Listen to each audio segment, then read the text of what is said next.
Nandito ako ngayon sa library at nag-aayos ng mga libro sa shelf.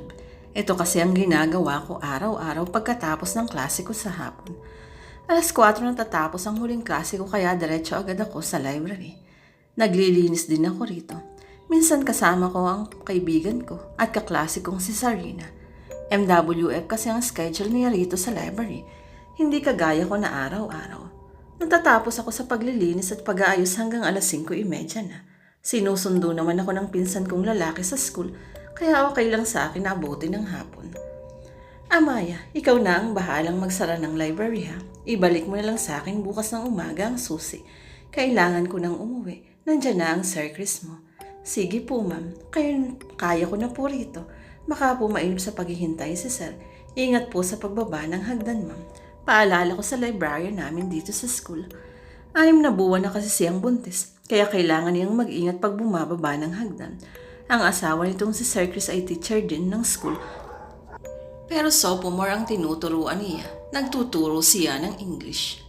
Siya nga pala, ang pangalan ng school namin ay Sanchez Valentin National High School o mas kilala sa tawag na SVNHS. Isa lamang itong public school pero malaki. Meron itong gymnasium at field kung saan ginaganap ang mga palaro ng school na kilala sa tawag na Little Baguio. Tinawag na Little Baguio kasi maraming puno at malamig ang hangin. Nasa mataas na bahagi iyon ng vicinity. Meron din kaming two-story building na nasa second floor ang English department at ang science department naman ay nasa ground floor. Ang administration building naman ay katabi ng two-story building at dito sa taas ng admin building ang library. Nasa harap ng building ang damuhan kung saan laging nauupo ang mga estudyante tuwing break time o di kaya ay vacant period. Eto nga, nag-aayos pa rin ako ng mga libro rito. Tapos na akong maglinis ng sahig. Nawili ako sa pagsalansa ng libro nang may mahagilap ang mata ko na gumalaw sa kabilang shelves. Bukas pa ang pinto kaya siguro may pumasok nang hindi ko namamalayan. Manghihiram ka ba ng libro? Malakas na tanong ko. Kung manghihiram ka, iwan mo lang dyan sa mesa ang library card mo ha. Mag-fill up ka na lang din ng borrower's form. Mapagkakatiwalaan ng mga estudyante rito. Kapag ako na lang naiiwan dito, at may gustong manghiram ng libro, iniiwan na lang nila ang library card pagkatapos mag-fill up ng borrower's form. Simple lang naman ang nilalagay sa form. Pangalan, student number, at title lang hihiraming libro plus yung pirma. Napatigil ako sa ginagawa nang wala akong makuhang sagot. Hey, nandyan ka pa ba? Iniwan ko ang ginagawa at tingnan ang kabilang shelves. Nasa 7 malalaking shelf kasi ang magkakahanay at nasa panglawang shelf ako. Dahan-dahan kong tinignan ang bawat shop na madaanan ko. Hanggang marating ko ang huling shop. Wala namang tao. Baka wala namang hiniram na libro at umalis na. Nagkibit balikat na lang ako at akmang babalik na sa ginagawa ko kanina. Hey, makasigaw ah.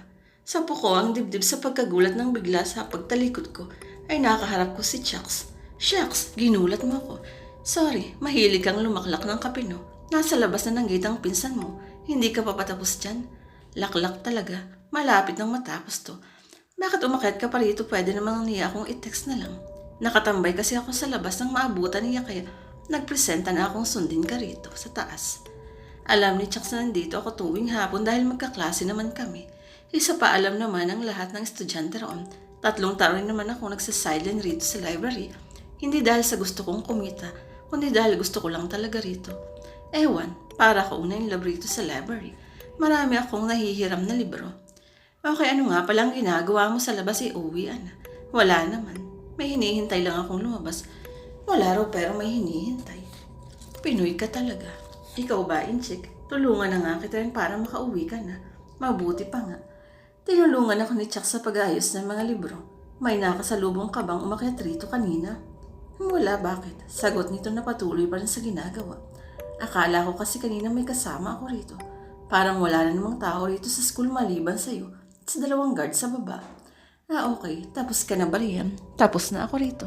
Dan, baba na tayo. Sige, kukunin ko lang ang bag ko. Pinuntahan ko ang bag ko na nakapatong ng table ng librarian namin. Nahagip ng mata ko ang isang library card. Napakunot-noo ako. Akala ko guni-gunog lang iyon kanina. Tiningnan ko ang card. Karen de la Cruz, 4th year, Section 2, card number 031867-70. Ang weird ng card number niya. Sa pagkakaalam ko, ang card number ng mga estudyante ngayon ay 40 nang nasa ika-5 at ika-6 bago ang dash. Kaya nang sa akin, ang card number ko ay 06181422 at saka parang wala naman akong kilala na Karen sa section 2. Kung sa bagay, hindi naman lahat kakilala at kaibigan ko noon. O bakit titig na titig ka rin sa card? Nabaling ang pansin ko kay Chucks na naghihintay sa akin. Wala. Inilagay ko ang card sa lagayan nito para makita bukas ng library namin. Wala akong nakitang borrower's form na kasama ng card. Halika na. Magkasama kami ni Chucks na lumabas at tinilak ang pinto ng library. Pababa na kami ng hagdan ng manig namin ng parang may nahulog na loob ng library. Nagkatinginan kami ni Chucks at kinuha ko uli ang susi sa bag ko at bumalik. Kasama ko pa rin si Chucks. Ano kaya yun? Tanong ko. Kaya nga babalikan natin eh. Tinanong mo pa talaga ako. Nang buksan ko uli ang library, nilibot ko ang tingin sa loob. Nakahawak pa rin ako sa siradora ng pinto. Nakasilip na rin si Chucks. Wala naman eh. Tara na. Sige. Isinara ko ulit ang pinto at bumaba. Nasa labas na kami ng gate at nabutan ko roon ang pinsan ko na kinakausap ang guard. Kuya, hindi mo... Man lang ako tinex. Ito kasing kaklase mo ang sabi sunduin ka na lang daw. Okay, paano manong Ernest, mauna na kami sa'yo. Hapon na rin eh. Sige, akala ko hindi ka na uuwi. Ingat sa pagmamaneho, Jom. Nangiti ako kay Manong at binalingan si Chucks. Ikaw, Chucks, uuwi na rin ako. Akala ko ba may hinihintay ka? Baka nakauwi na yun. Baliw ka ha. Sabi mo kanina ako na lang ang guard. At ang guard ang nandito. Napakamot ito ng ulo. Hay nako na lang. Sige na, umuwi ka na. Salamat sa pagtulong. Bye, ingat na lang tayo at magkita na lang bukas. Siyempre as if naman pwedeng hindi ka makita bukas ano. Umabsent ka para di kita makita. Tara na, sabi ng pinsan ko na nakasakay na ng motorsiklo. Kumaway lang ako kay Manong Guard at Chucks para magpaalam uli.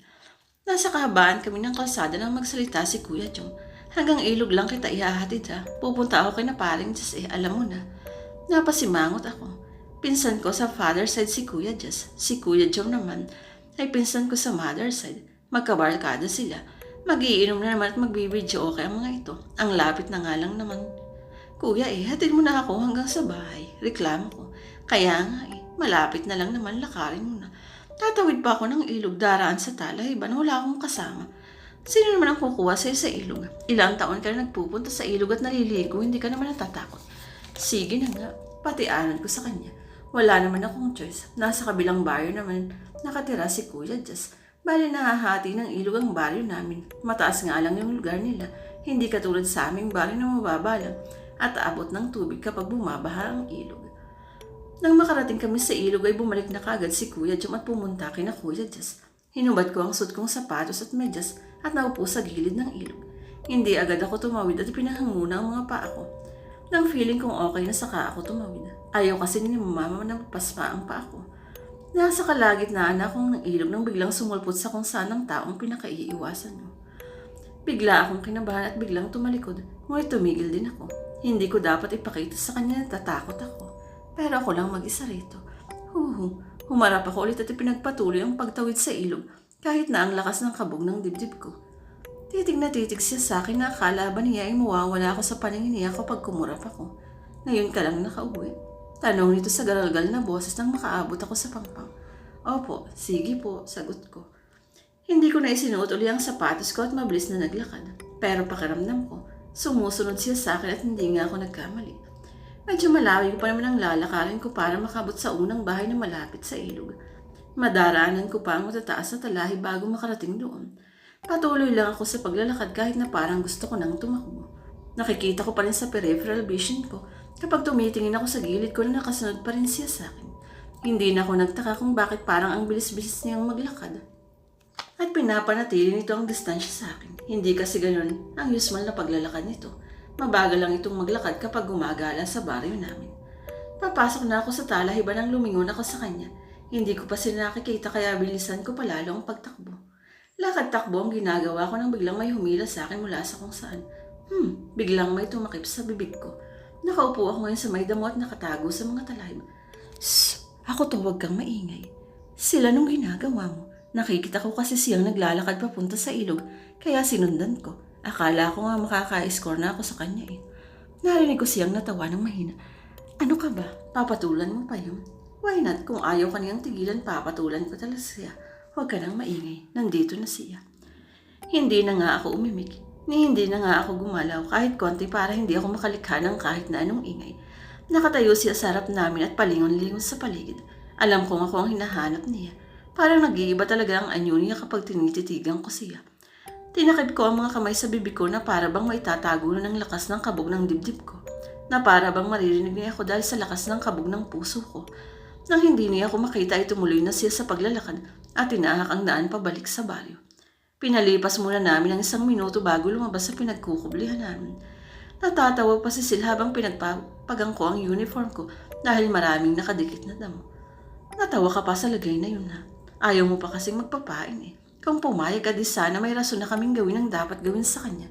Baliw ka ba? Ayoko namang humantong sa ganun. Kung kayang iwasan na lang.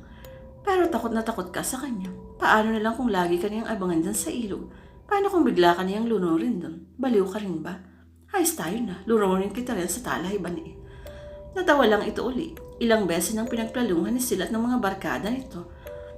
At nabarkada ko rin naman ang tungkol sa bagay na yun pero mahigpit akong tumututol. Ayoko naman silang idamay. Alam ko naman gusto lang din nilang makabawi sa taong iyon maliban sa pagpuprotekta sa akin kapag nasa baryo ako. Madalas kasing manakot ang taong iyon kaya lahat ng mga mata nasa taong iyon. Pagdating namin sa baryo ay naabutan namin sa harap ng tindahan ni boss ang mga dakilang tambay ng baryo namin. Sila yung mga barkada ko roon. Kahit tambay lang ang ngayon magagaling silang maglaro ng basketball. Lalo na si Sil at ang kapatid nito na si Justin na mas kilala sa tawag na Jazz. Idol ko talaga si Sil pagdating sa basketball, volleyball, takraw at kahit sa chess ay magaling din siya. Oh Bor, bakit kayo magkasama? Bor Marines ang tawagan nila. Bro, dapat yun. Ewan ko lang kung anong tumatakbo sa isip ng mga ito at naging bor. Sinundo ko lang sa ang labidabs ko sa ilog. Iniwan kasi ni Kuya John. Ba, lumalabidabs ka na ah. Uwi na ako, sigaw ko. Mahilig din kasing mga saram nga ito. Pero natutuwa naman ako minsan kapag kausap ko sila.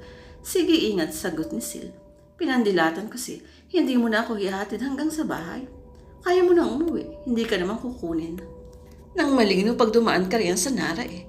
Nagkatawanan pa ang mga ito. Napaismid ako at tinalikuran na sila sa naglakad. 2 ang daan papunta sa bahay namin. Kung dediretso ako hanggang dulo, liliko pa ako para makarating sa bahay.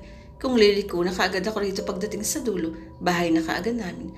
Pinili ko ang lumiko. Malapit na ako sa basketball court nang makita ko namang taong iyon nakausap ang isa ring kababaryo namin.